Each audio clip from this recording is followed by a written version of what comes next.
Hello बच्चों, one shot video lectures of MST CET का class 12 का चैप्टर नंबर 3 हमारा चल रहा है, जो कि है kinetic theory of gases and radiation. इस चैप्टर का वेटेज अगर एमएसटी सीईटी में देखें तो 3 क्वेश्चंस आपको एमएसटी सीईटी में इस चैप्टर से मिलते हैं। स्टार्ट करेंगे हमारे पहले पॉइंट से, जो कि सबसे इंपॉर्टेंट कॉन्सेप्ट है एमएसटी सीईटी का। सबसे पहला मेयर्स रिलेशन। मेयर्स रिलेशन का जो फॉर्मूला होता है बच्चों, वो होता है Cp minus Cv is equal to R, जहां पे बच्चों आप लोगों को Cp मतलब molar specific heat at constant pressure और Cv जो होता है वो molar specific heat at constant volume, R होता है यूनिवर्सल गैस कांस्टेंट। ये सब वैल्यूज को याद रखना है, ठीक है। इसके बाद हमारा गैमा का फॉर्मूला, अगर आप लोगों Cp बाय Cv का रेशियो लोगे तो आपको मिल जाएगा गैमा, ठीक है, molar specific heat at constant pressure to volume. ये होता है आपका गैमा। एकदम अच्छी तरह से याद रखो, इस फॉर्मूले से हमें बहुत सारे न्यूमेरिकल सॉल्व करने रहते हैं। रिसेंटली एक वीडियो अपलोड किया था जिसपे इन सब के कॉन्सेप्ट पे बहुत से न्यूमेरिकल कराए हैं, ध्यान से देखना। आगे चलते हैं अपने नेक्स्ट फॉर्म पे, that is gamma for different gases. हमारे बहुत सारे अलग अलग गैसेस होते हैं, उनकी वैल्यूज क्या होती है वो आपको याद रखनी पड़ती है। इसके लिए मैंने एक ट्रिक बनाई हुई है, तो वो ट्रिक पहले आप लोगों को बता देता हूं मैं कि 5/3 इक्वल्स टू बच्चों, अगर 5 इधर आप वापिस से कॉपी कर दोगे और 5 के अंदर 2 ऐड कर दोगे तो 7 हो जाएगा। फिर ये 7 नीचे कॉपी कर दो और 2 ऐड कर दो तो 9 हो जाएगा। मतलब आपको 3 से लेके 9 तक के सीरीज को याद रखना है इस तरह, जिससे क्या होगा आप लोगों का। तो देखो, गैमा फॉर मोनोएटॉमिक, अगर गैमा मोनोएटॉमिक गैस है तो उसकी वैल्यू जो होती है वो 5/3 होती है, जो कि आप पहले को देखकर याद कर सकते हो। और अगर इसको सिंप्लीफाई करोगे तो 1.67 होता है। तो इसको याद रख लेना है बच्चों की गैमा की वैल्यू 5/3 होती है और 1.67 होता है। दूसरा, गैमा रिजिड डायटोमिक के लिए कितना होता है। देखो, अगर रिजिड डायटोमिक की बात करें तो यही वाला 7/5 सेम टू सेम कॉपी कर देना है सेकेंड वाले को, और इसकी वैल्यू आपकी होती है 1.4। कितनी होती है? 1.4, ठीक है, ध्यान करेंगे।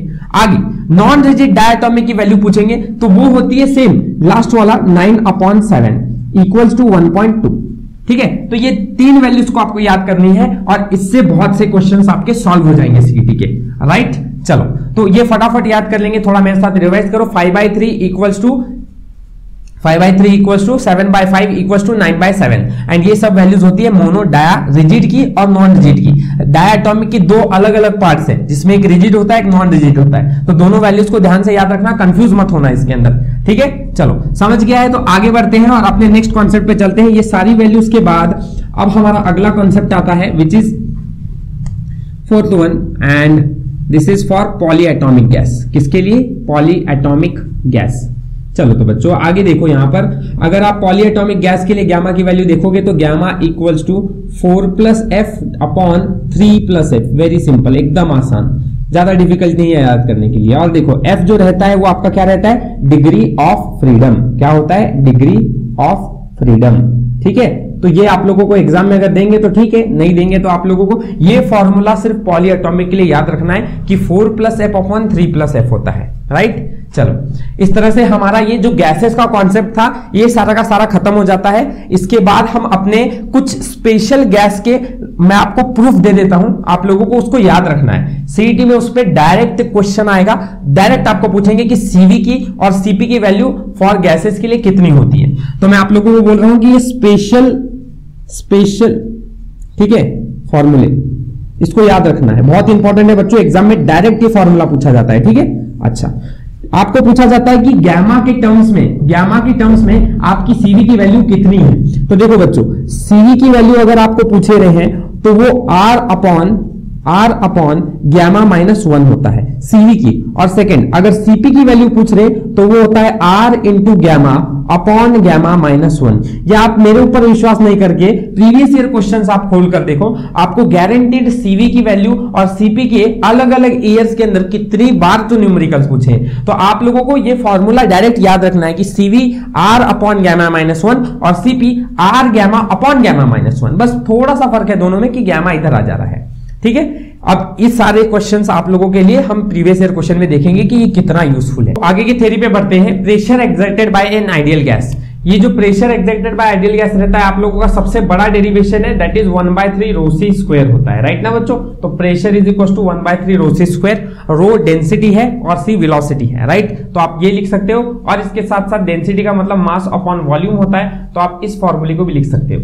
ठीक है। आगे root mean square velocity, RMS velocity, RMS velocity का फॉर्मूला क्या होता है, सी आरएमएस इक्वल्स टू, ठीक है, under root 3RT upon m। क्या होता है, under root 3RT upon m, where आप लोगों को ये सब चीज जानकारी रहे कि 3RT बाई m में ये जो है वो अपना क्या है, टेम्परेचर, T क्या है, टेम्परेचर, राइट, ओके। और आपका m क्या है, m होता है आपका मॉलिक्यूलर, क्या होता है, मॉलिक्यूलर मास, मॉलिक्यूलर मास, ठीक है, ये ध्यान में रखें।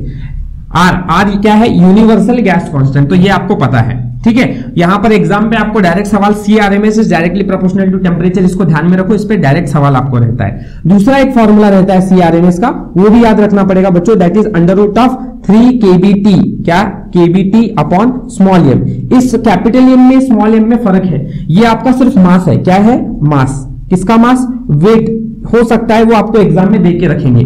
T तो अपना टेम्परेचर है, kB क्या है, बोल्ट्जमैन कांस्टेंट, क्या है kB, बोल्ट्जमैन कांस्टेंट, ठीक है, बोल्ट्जमैन कांस्टेंट। इनकी वैल्यूज आप लोगों को याद रखनी चाहिए कि कांस्टेंट है तो इसकी वैल्यू होती है 1.38 into 10 to the power minus 23। ये सब चीजें फटाफट नोट कर लो, इंपॉर्टेंट है आपके एग्जाम के लिए। आरएमएस वेलोसिटी पे कॉन्सेप्ट अगर आएगा तो इस पे किसी पे भी आ सकता है। चलो आगे बढ़े, मीन फ्री पाथ। अब आते हैं अगले कॉन्सेप्ट पे, मीन फ्री पाथ पे। तो इसका आप लोगों को टेक्स्ट बुक में फॉर्मूला है और एमएसटीसीटी भी डायरेक्ट कुछ और नहीं करेगा, इसका डायरेक्ट आपको फॉर्मूला ही पूछेगा, ठीक है। तो फॉर्मूला क्या है, lambda equals to 1 upon root 2 pi D square into T cube, ये बस फॉर्मूला है। डब्बे में बनाओ, याद करो, इसको खत्म, ठीक है। ये मीन फ्री पाथ का फॉर्मूला होता है।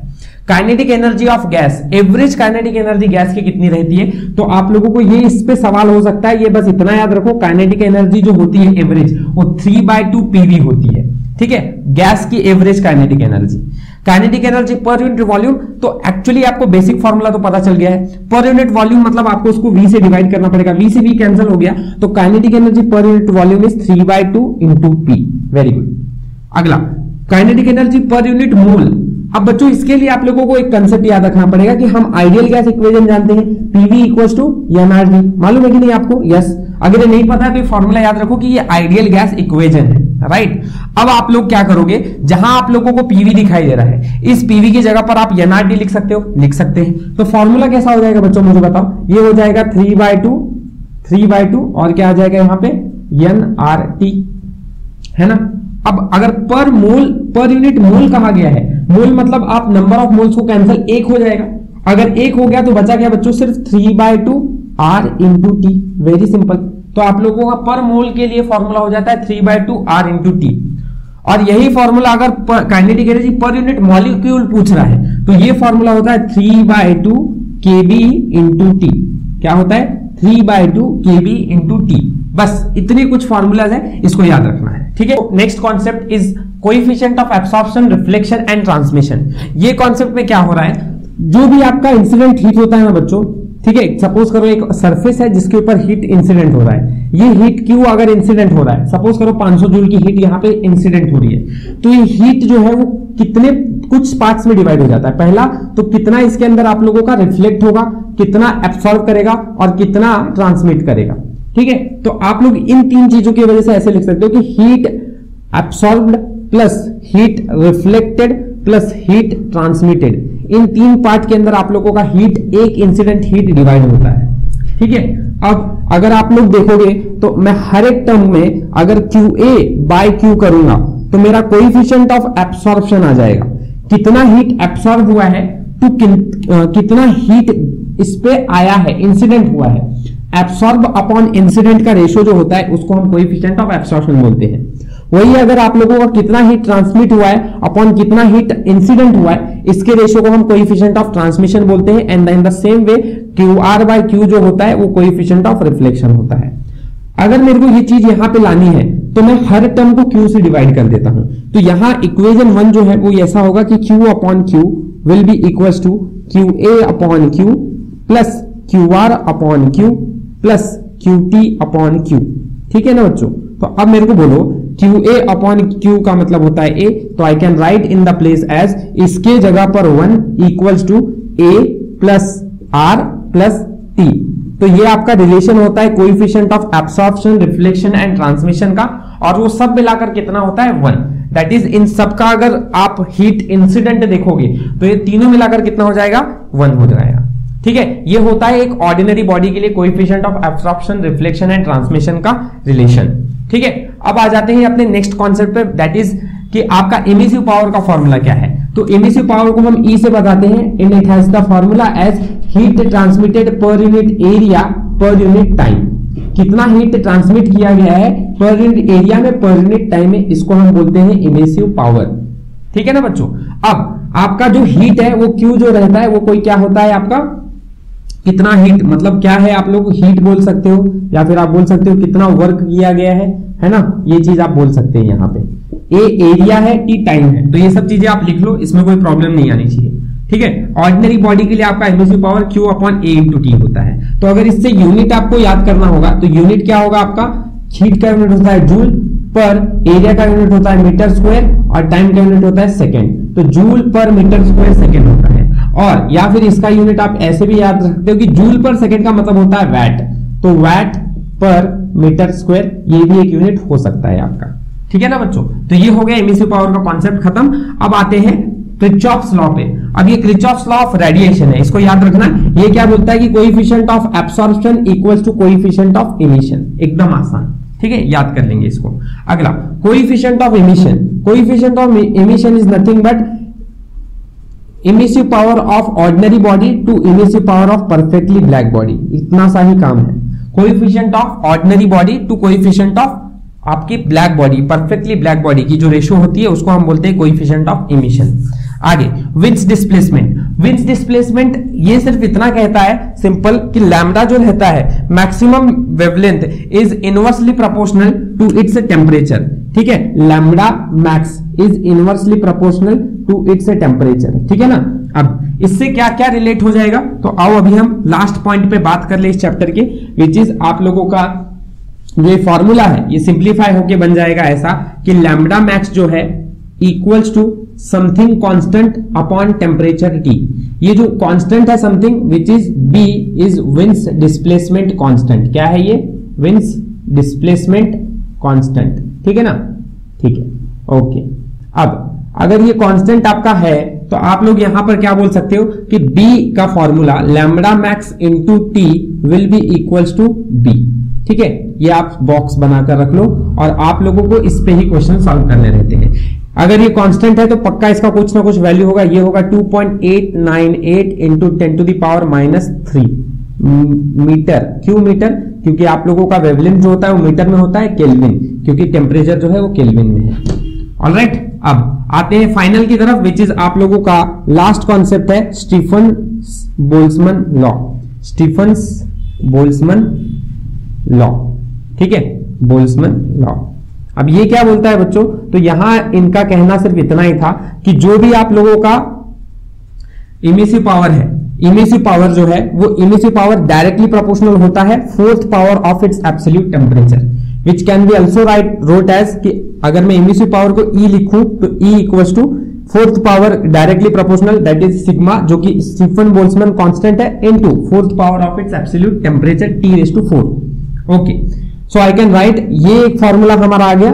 दूसरा, अगर आप इसको ध्यान से देखोगे, एक तो काम करते हैं पहले आप ये समझ लो, ये जो होता है वो सिग्मा स्टीफन बोल्ट्जमैन कांस्टेंट है, तो इसकी वैल्यू आप लोगों की क्या रहती है। देखो पहली बात तो ये समझ लेना कि आप लोगों का सिग्मा जो है वो स्टीफन बोल्ट्जमैन कांस्टेंट और इसकी value 5.67 into 10 to the power -8 रहता है, 5, 6, 7, 8।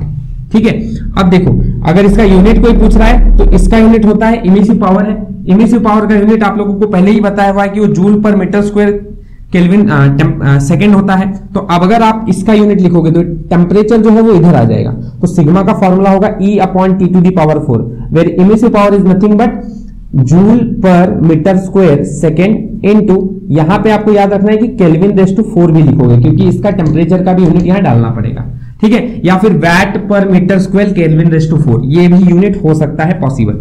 ठीक है, अच्छा अब इमिसिव पावर है बच्चों, तो आप लोग थोड़ा सा ये भी सोचो ना, इमिसिव पावर है तो आप लोग इमिसिव पावर की जगह पर Q upon A into T लिख सकते हो, लिख सकते हैं, into sigma T to the power 4 होगा। तो अगर कोई पूछे प्योर हीट का फॉर्मूला क्या होगा, तो वो होगा A T sigma T to the power 4। ये फॉर्मूला आपका हीट का हो जाएगा। अगर आप लोगों का MEC power sigma T to the power 4 है तो मैंने ये हीट का फॉर्मूला यहां से लिखा और ऐसा बना दिया। एग्जाम में आप लोगों को पूछा जाता है कि हीट कितना सप्लाई हो रहा है, तब आप फॉर्मूले को AT sigma T to the power 4 लिखना। अगर इन्होंने बोला कि पावर कितना सप्लाई हो रहा है तो पावर क्या हो जाए, वर्क अपॉन टाइम, तो ये टाइम को इधर लेकर आ जाना। तो हीट पर यूनिट टाइम या work per unit time is nothing but power. Power equal to क्या फॉर्मूला हो जाएगा, A sigma T to the power 4। तो आप लोगों को अलग अलग फॉर्मूले याद रखने हैं, जिस वजह से आप लोगों को कुछ भी एग्जाम में पूछा जाएगा स्टीफन बोल्ट्जमैन लॉ पे तो आपको सॉल्व करना आना चाहिए। This was the all required theory of this chapter in MSTCT। इतने सारे फॉर्मूलाज के बेसिस पे आप लोग को ये चैप्टर क्वेश्चन इतना ही आपको काम आएगा। ठीक है, तो सारे फॉर्मूलाज आप अच्छी तरह से पढ़ लो, याद कर लो। मिलते हैं अपने प्रीवियस ईयर क्वेश्चन के साथ नेक्स्ट वीडियो के अंदर।